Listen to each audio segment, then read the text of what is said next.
Pria ini bernama Kosuke Nozaki. Ia dan ketujuh saudaranya sedari kecil berasal dari keluarga miskin yang tinggal di kota Tanabe, distrik Wakayama, Jepang. Nozaki kecil sudah terbiasa hidup susah dengan tidur beralaskan tikar tipis dengan kondisi seadanya. Kala itu Nozaki setiap hari harus rela bangun di pagi buta hanya untuk mengumpulkan sisa-sisa logam dan bubuk besi bekas pengecoran agar bisa dijual ke pedagang barang bekas. Kondisi seperti itu bertahan hingga Nozaki remaja. Di masa pubernya itu, Nozaki sudah mulai ada ketertarikan kepada lawan jenis. Di setiap perjalanan ia berangkat dan pulang bekerja, Nozaki selalu melihat orang-orang kaya sedang duduk santai di sebuah bar dan dikelilingi wanita cantik. Sementara dirinya hanya bisa memandang dengan iri dari kejauhan. Meski sempat iri, ada satu momen yang membuat Nozaki yakin kalau di masa depan ia pasti bisa menjadi orang yang banyak uang seperti mereka. Kala itu ia melihat seorang pria dengan wajah yang tidak tampan mengeluarkan uang dan menaruhnya ke pakaian dalam seorang wanita dengan mudah. Momen itu membuat Nozaki menyadari satu hal. Ia berpikir kalau kuncinya hanya uang. Dengan uang, ia bisa membeli segalanya termasuk tubuh seorang wanita. Sejak saat itu, Nozaki bertekad untuk melakukan apapun demi mendapatkan uang. Karena setiap harinya Nozaki melewati tempat-tempat hiburan malam, ia langsung terpikirkan sebuah ide bisnis.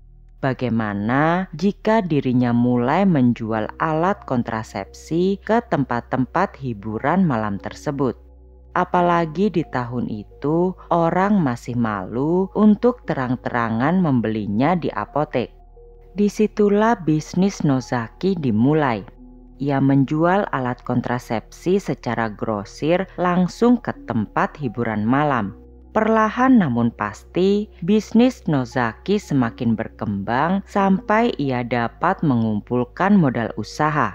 Tekad Nozaki untuk menjadi orang kaya tentu tidak berhenti sampai di situ. Dengan modal yang telah ia kumpulkan, Nozaki mencoba peruntungan di pasar saham. Rupanya hoki Nozaki masih terus berlanjut. Kala itu ia sukses besar di pasar saham yang akhirnya membuat dirinya merambah ke bisnis properti di Tokyo. Dengan semua bisnis yang ia jalani selama ini, Nozaki merasa uang sudah tak lagi menjadi masalah baginya. Ia menghasilkan kekayaan yang fantastis, punya properti di area mahal, dan dengan bangga mengaku kalau dirinya telah meniduri lebih dari 4.000 wanita serta menghabiskan uang 3 miliar yen atau sekitar 336 miliar rupiah. Bagi Nozaki, hal itu bukan hal yang harus disembunyikan. Malahan menurutnya, apa yang ia lakukan itu merupakan sebuah pencapaian bagi seorang laki-laki dewasa. Bahkan Nozaki pernah menyebutkan kalau ia tidak membutuhkan cinta dari seorang wanita, karena yang ia butuhkan adalah tubuh mereka saja. Pernyataan kontroversialnya itu membuat nama Nozaki semakin melejit.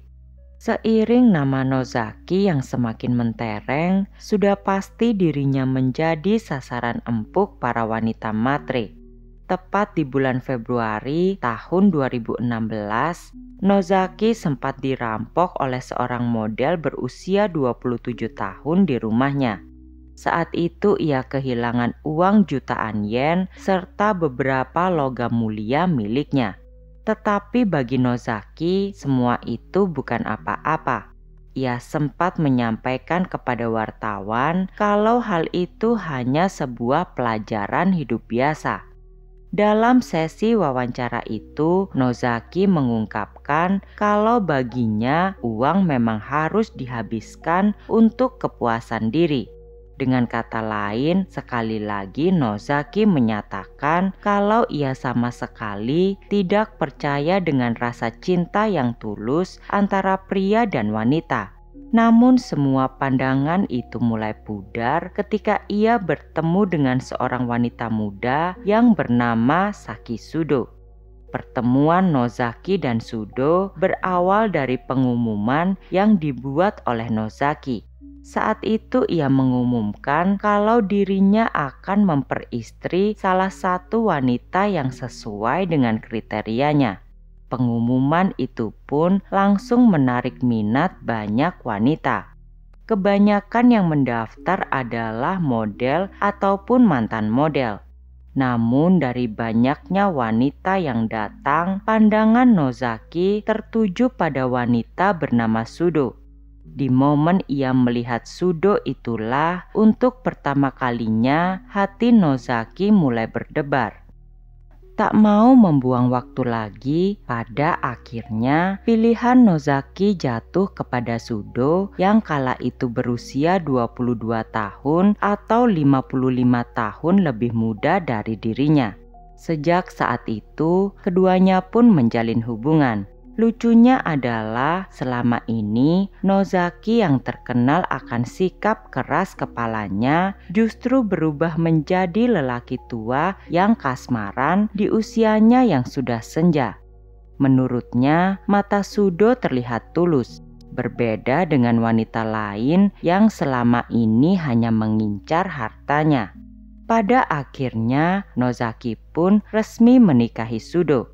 Pernikahan tentu diadakan dengan mewah dengan para tamu kelas atas. Sudo sendiri seakan-akan menjadi wanita paling beruntung karena dapat menjadi istri seorang pria kaya raya seperti Nozaki. Namun pada kenyataannya, kehidupan rumah tangga mereka tak seindah apa yang terlihat. Di tanggal 24 Mei tahun 2018 pukul 10 malam, kepolisian Jepang mendapat sebuah panggilan telepon. Seseorang melaporkan kalau ia melihat Nozaki meninggal dalam keadaan telanjang di salah satu villa pribadinya. Hari itu hanya berselang 3 bulan setelah pernikahannya dengan Sudo. Miliarder yang penuh kontroversi itu mendadak tewas. Hal itu sontak menjadi berita heboh di seantero Jepang. Ketika polisi tiba di TKP, mereka menemukan tubuh Nozaki di sofa dengan kepala mendongak ke belakang. Pihak forensik kala itu tak menemukan adanya luka luar pada tubuh Nozaki. Namun hasil otopsi berkata lain. Laporan menunjukkan kalau ditemukan adanya stimulan mematikan di dalam tubuh Nozaki yang menyebabkan ia mengalami gagal jantung akut. Yang menjadi pertanyaan adalah selama ini Nozaki dikenal tidak pernah mengkonsumsi obat-obatan semacam itu dan polisi juga tidak dapat menemukan adanya obat-obat tersebut di TKP maupun kendaraannya. Di hari kejadian hanya ada 2 orang di rumah, yaitu Sudo dan juga kepala pelayan yang bernama Taka. Polisi menduga ini merupakan sebuah kasus pembunuhan berencana dari orang terdekat Nozaki. Untuk informasi, Taka sendiri sudah bekerja bersama Nozaki selama kurang lebih 30 tahun lamanya. Bagi Taka, Nozaki adalah seorang malaikat penolong karena saat itu bisnis bar kecil yang ia miliki mengalami kebangkrutan. Dan di saat genting itulah Nozaki memberikannya pekerjaan sebagai kepala pelayan. Sedangkan di sisi lain, Sudo adalah wanita muda yang baru saja dinikahi oleh Nozaki. Dari sekilas background keduanya, wajar jika polisi lebih mencurigai Sudo ketimbang Taka karena wanita itu punya banyak alasan untuk melakukan pembunuhan terhadap Nozaki. Polisi pun memanggil Sudo untuk dimintai keterangan. Sudo mengatakan jika malam itu mereka berbaring bersama dan menonton sebuah pertandingan sumo. Setelah pertandingan selesai, Taka memanggil untuk makan malam dan Nozaki meminta Sudo untuk makan terlebih dahulu. Sudo pun turun untuk makan dan tetap di lantai 1 hingga pukul 10 malam ia naik ke lantai atas. Di saat itulah Sudo menemukan suaminya sudah tak sadarkan diri. Meski masih belum mempercayai keterangan Sudo 100%, polisi memilih untuk melepas Sudo untuk sementara sembari mereka mencari bukti terkait kematian Nozaki. Polisi pun kini mencoba memeriksa 8 kamera CCTV di sekitar TKP dan tidak menemukan adanya orang luar yang masuk ke rumah di malam kejadian. Ini menunjukkan kalau memang kemungkinan pelaku sudah berada di dalam rumah. Perlahan namun pasti, kecurigaan polisi kepada Sudo semakin besar. Diketahui setelah kematian Nozaki, sikap Sudo nampak begitu santai. Bahkan ia masih sempat memainkan ponselnya saat menghadiri pemakaman suaminya. Sudo juga diketahui langsung menghubungi orang untuk menilai harga lukisan yang dimiliki oleh Nozaki di rumahnya. Selain itu, Sudo juga secara sepihak menunjuk dirinya sendiri sebagai presiden perusahaan milik Nozaki serta mentransfer ratusan ribu dolar dari kas perusahaan ke rekening pribadinya. Sudo kala itu berdalih bahwa kematian Nozaki membuatnya begitu kesulitan dalam segi ekonomi. Maka dari itu, ia terpaksa memindahkan kas perusahaan ke rekening pribadinya.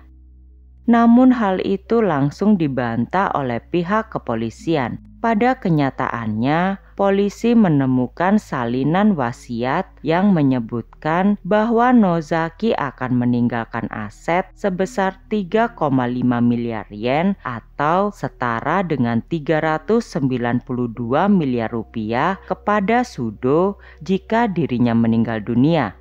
Aset sebesar itu sudah pasti tak akan membuat Sudo merasa kesulitan ekonomi. Ketika polisi bertanya tentang surat wasiat tersebut, Sudo hanya tertawa sinis. Ia mengejek polisi yang seolah menuduhnya telah memalsukan dokumen. Namun pada akhirnya Sudo tetap tidak bisa menjelaskan alasan mengapa ia begitu cepat mengurus aset sang suami setelah kematiannya. Ketika rumor tentang motif uang semakin kuat, muncul rumor lain yang menyebutkan bahwa Nozaki sudah memutuskan untuk menceraikan Sudo setelah tahu identitas Sudo sebenarnya adalah mantan aktris film dewasa. Bahkan disebutkan bahwa sedari awal memang Sudo sudah berniat untuk menipu Nozaki dengan menyembunyikan profesi aslinya. Selain itu, rumor menyebutkan kalau Sudo ketakutan akan kehilangan gaya hidup mewah jika bercerai. Terlebih lagi, Nozaki dikabarkan saat itu telah menjalin hubungan dengan finalis Miss Jepang yang berusia 25 tahun yang jauh lebih cantik dari Sudo. Meski polisi telah mencurigai Sudo, mereka tetap tidak dapat menemukan bukti konkret kalau memang Sudolah yang telah membunuh Nozaki. Kasus kematian Nozaki pun sempat mandek selama 2 tahun hingga akhirnya muncul titik terang pada tahun 2020 lalu. Saat itu pihak kepolisian menangkap seorang pengedar narkoba. Mereka pun memeriksa barang bukti termasuk ponsel yang dimiliki oleh si pengedar narkoba tersebut. Anehnya dalam daftar kontak ponsel itu terdapat nomor milik Sudo. Ini menjadi titik balik bagi pihak kepolisian karena dengan adanya nama Sudo dalam kontak si pengedar narkoba, kemungkinan Sudo bisa membeli stimulan dari si pengedar yang pada akhirnya ia gunakan untuk membunuh Nozaki. Oleh karena itulah, polisi kini bisa mendapatkan surat perintah untuk melakukan penggeledahan di rumah Sudo atau lebih tepatnya rumah Nozaki yang ditempati oleh Sudo. Polisi serta tim forensik pun melakukan penggeledahan dan pemeriksaan secara menyeluruh di rumah Nozaki. Dari uji sampel barang-barang pribadi milik Nozaki dan Sudo, pihak forensik dapat menemukan jejak stimulan walau dalam kadar yang minim. Selain itu, polisi juga menemukan riwayat pencarian di komputer Sudo tentang cara membeli dan menggunakan stimulan. Bahkan kata kunci seperti cara membunuh menggunakan stimulan muncul dalam penelusuran di komputer Sudo. Semua ini mengindikasikan kalau ada rencana pembunuhan berencana yang disusun secara sistematis oleh Sudo. Di tanggal 28 April tahun 2021, Saki Sudo akhirnya ditangkap sebagai tersangka utama pembunuhan Kozuki Nozaki. Tak lama setelah itu, atau lebih tepatnya di tanggal 19 Mei tahun 2021, ia didakwa atas tuduhan pembunuhan dan pelanggaran undang-undang obat stimulan. Selama proses penangkapan, Sudo tetap diam dan tidak mengakui tuduhan yang ditujukan kepadanya. Banyak media Jepang kembali ramai memberitakan kasus ini. Dalam diskusi di internet, banyak orang bertanya bagaimana bisa seorang wanita muda merencanakan pembunuhan untuk mengambil alih harta seorang miliarder tua seperti Nozaki. Di tahun 2024, sidang kasus kematian Nozaki pun diadakan. Jaksa penuntut saat itu sangat bergantung kepada bukti tidak langsung dengan menyatakan bahwa Sudo memiliki sarana, motif, dan kesempatan untuk membunuh Nozaki. Namun pengacara Sudo menyatakan kalau tidak ada bukti langsung yang memperlihatkan Sudo membeli stimulan itu dan memberikannya kepada Nozaki. Akhirnya di bulan Desember tahun 2024 lalu, Pengadilan Distrik Wakayama memutuskan Sudo tidak bersalah dengan alasan tidak cukupnya bukti langsung.